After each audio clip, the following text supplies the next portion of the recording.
gelées sont catastrophiques pour les viticulteurs, car à partir de moins 0,5, tous les bourgeons qui sont sortis des rameaux meurent, et c'est toute la vendange du viticulteur qui est condamnée. Nous, on a gelé un petit peu en 2016, on a gelé à 80% en 2017, on a gelé à 40% en 2020, 19 et 20, ouais, 40%, et on a gelé à 75% en 2021. On était vraiment sur une année limite, avec des conditions où justement le ventigel permet de sauver une parcelle quand si on n'avait rien fait, on aurait gelé.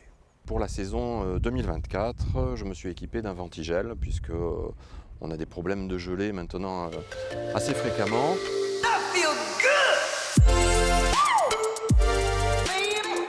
On a utilisé le ventigel sur 2 nuits, principalement sur une nuit où voilà, les températures sont descendues assez basses. En 2024, nous sommes servis 4 fois des ventigels.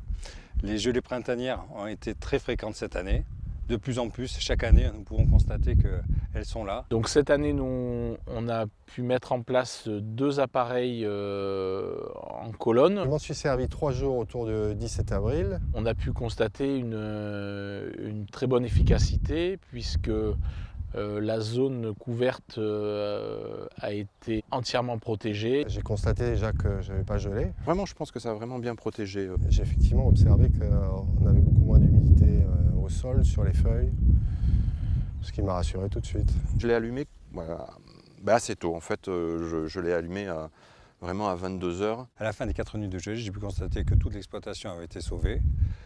Pas un pied ni un bourgeon n'a gelé. Toutes les parcelles qui avaient été protégées par les ventigels ont été sauvegardées.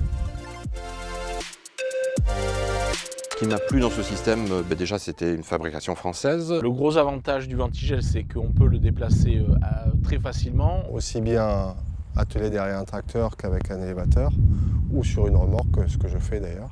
Un autre aspect positif du ventigel, c'est qu'il a 2 fonctions.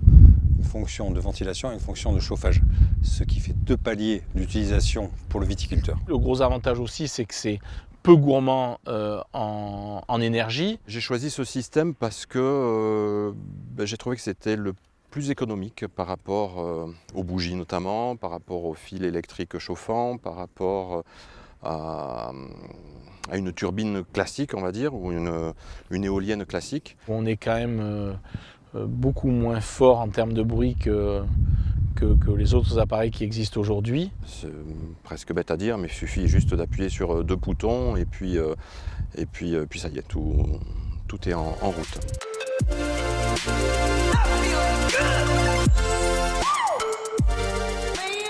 Je le recommanderais pour ceux qui sont dans les mêmes situations que nous, c'est-à-dire avec une récurrence de risque de gelée sur certaines parcelles. Le ventigel, donc déjà efficace, on va dire très propre et facile de manipulation. Et fiabilité, facilité de mise en œuvre